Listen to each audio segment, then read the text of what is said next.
గండికోట ఆంధ్రప్రదేశ్ రాష్ట్రంలోని కడప జిల్లా జమ్మలమడుగు తాలూకాలో పెన్నా నది ఒడ్డున ఉన్న ఒక దుర్గం. ఎర్రమల పర్వత శ్రేణికి పర్వత పాదంలో ప్రవహించే పెన్నా నదికి మధ్య ఏర్పడిన గండి మూలంగా ఈ కోటకు గండికోట అని పేరు వచ్చింది. దీనినే గండికొండ అని కూడా పిలుస్తారు. క్రీస్తు శకం 1123 జనవరి 9న కాకరాజు చిద్దిన చోళ మహారాజు గండికోట నిర్మాణానికి పునాది వేసినట్లు గండికోట దుర్గం చరిత్ర ద్వారా తెలుస్తుంది. దట్టమైన అడవుల మధ్య ఎంతటి బలమైన శత్రు దాడినైనా ఎదుర్కొనడానికి అనువుగా ఈ కోట నిర్మాణం జరిగింది. చుట్టూ లోతైన లోయలు, ఎర్రటి గ్రానైట్ శిలలతో ఏర్పడిన దుర్భేద్యమైన కొండలు, 300 అడుగుల దిగువలో ప్రవహించే పెన్నా నది కోటకు సహజ సిద్ధమైన రక్షణ కవచాలుగా ఉన్నాయి. గండికోటలో గిరి దుర్గాలుగా పిలువబడే కోటలున్నాయి. వీటి నిర్మాణ శైలి ఆశ్చర్యంగా కలిగిస్తుంది.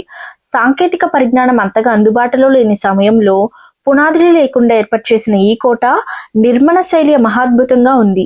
కోట చుట్టూ ఉన్న పచ్చటి కొండలు, ఆ కొండల నడుమ ఉన్న పెన్నా నది ప్రకృతి ఆరాధకులకు ఎంతోగానో ఆకర్షిస్తుంది.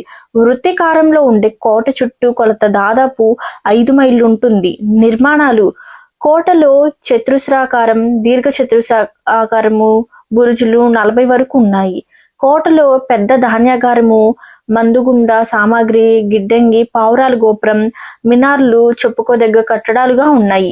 నీటి వసతం కోసం చెరువులు, బావులు ఉన్నాయి. భూమి అడుగున గొట్టం ద్వారా ఏర్పరిచిన నీటి సదుపాయం ఇక్కడ ప్రత్యేకత. ఈ కోటలో ఉన్న శాసనాల్లో అంబదేవుడు, కాకతీయ రాజైన ప్రతాపరుద్రుడి ప్రస్తావన ఉంది. విజయనగర సామ్రాజ్యం, విజయనగర రాజ్య ప్రస్తావన 16వ శతాబ్దంలో గండికోటను తిమ్మనాయుడు, రామలింగనాయుడు విజయనగర రాజ్యానికి సామంతులుగా ఉంటూ ఈ గండికోటను పరిపాలించినట్లు చరిత్ర చెబుతుంది.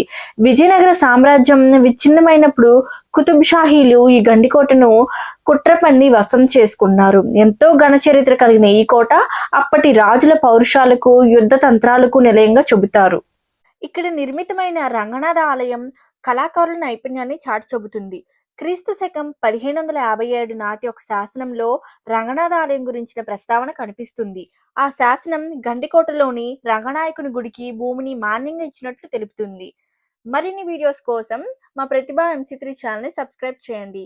కంటెంట్ నచ్చితే లైక్ చేయండి, కామెంట్ చేయండి. Thank you.